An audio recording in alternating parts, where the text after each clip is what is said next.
We like to study some words and kind of shock you with some new information. That's why we call this an exciting video. I hope everybody's doing well today.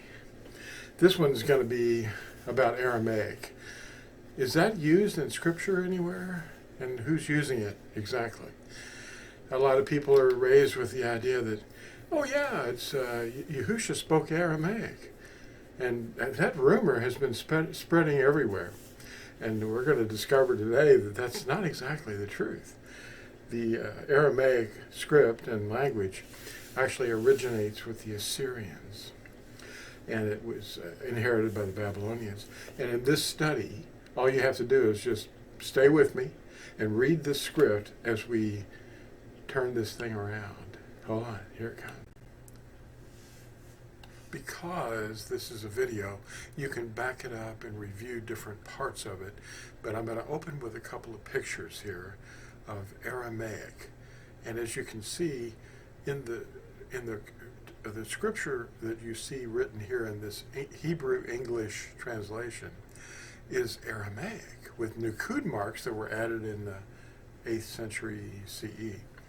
The Aramaic script is not Hebrew, but it's claimed to be. Anyway, you can look at it and you can see the first verse of Psalm 150, and the word is Hallel, Lew. That means praise you, Yah. That's the short form of the name, Yahuwah. And it's written in Aramaic. In the next picture, we see the Aramaic script, and the name Yahuwah is preserved in real Hebrew. And we'll get into more of that later. And I've already covered it in some other videos, so be sure to watch those. Now, first of all, we have to remember that there's people running around the internet picking up this term, Dunning-Kruger effect. And it's a recent psychology term that most readers may not be familiar with when they encounter it, but I get accused of it all the time. This is a definition. The Dunning-Kruger effect is a cognitive bias in which people with limited competence in a particular domain overestimate their abilities. It was first described by Justin Kruger and David Dunning in 1999. We also need to be aware of the specious or tricky tactics of the Jesuits, who divert a conversation using casuistry and equivocation. Those are two words that you'll have to look up. I don't have time to explain them today, but I was taught by Jesuits, but I was never a Jesuit. Be sure you understand that. So we're going to look at this and keep these things in mind as you read this, because a lot of people have been hoodwinked to believe things that are really not true. They're just repeated over and over. Where is Aramaic found in Scripture? And who's using the language? The word Aramaic is not found in the Natsarim writings. Now they call that the New Testament. Okay, we don't call it that because it's not a New Testament. It's the writings have been divided. But the Natsarim followers of Yahusha never used this word in their translation, in their recorded writings that we're to study and understand.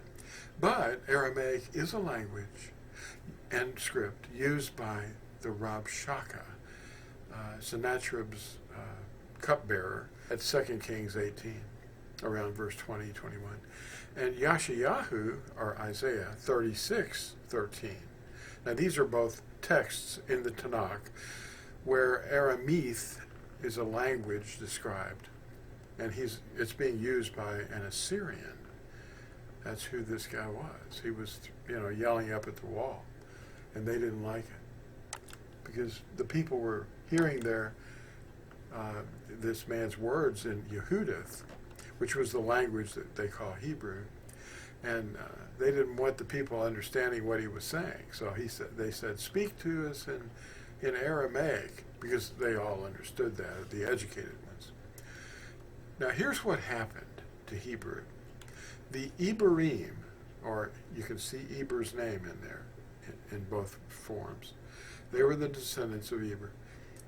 They include all those descendants of Eber and his great-great-great-grandchild Abraham.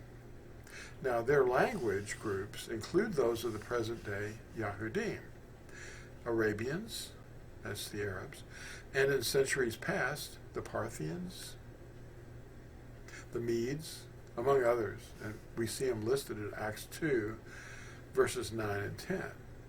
The Arabians are the descendants through Abraham also. They had 12 tribes. Abraham gave birth to the Arabs. Now, the language spoken by the Iberim, inhabitants of Jerusalem, was called Yehudith. That's H3066. You can look that up. As we see it, Yashayahu, or Isaiah 36, verse 13. That's the word. That's the language the Iberim inhabitants used. The Assyrian Rabshakeh was speaking in Yehudith, so they would understand his insults. But the leaders wanted him to speak in Aramaic, so that they would not understand his words. What is called modern Hebrew is a script of Assyrian or Aramaic, transliterated into Yehudith words. So the picture I showed you of Psalm 150, verse 1, describing the words Hallelujah, were written in Aramaic. They weren't inspired in Aramaic, but that's the way the translations carry forward this trend, and that occurred from the return from captivity. If Arabic is the origin of the language of Hebrew, it isn't. They're just people that speak Hebrew, as some contend. Then it makes it difficult to imagine how the Assyrian Rabshakeh knew to speak to the inhabitants in two languages, Yehudith and Aramaic.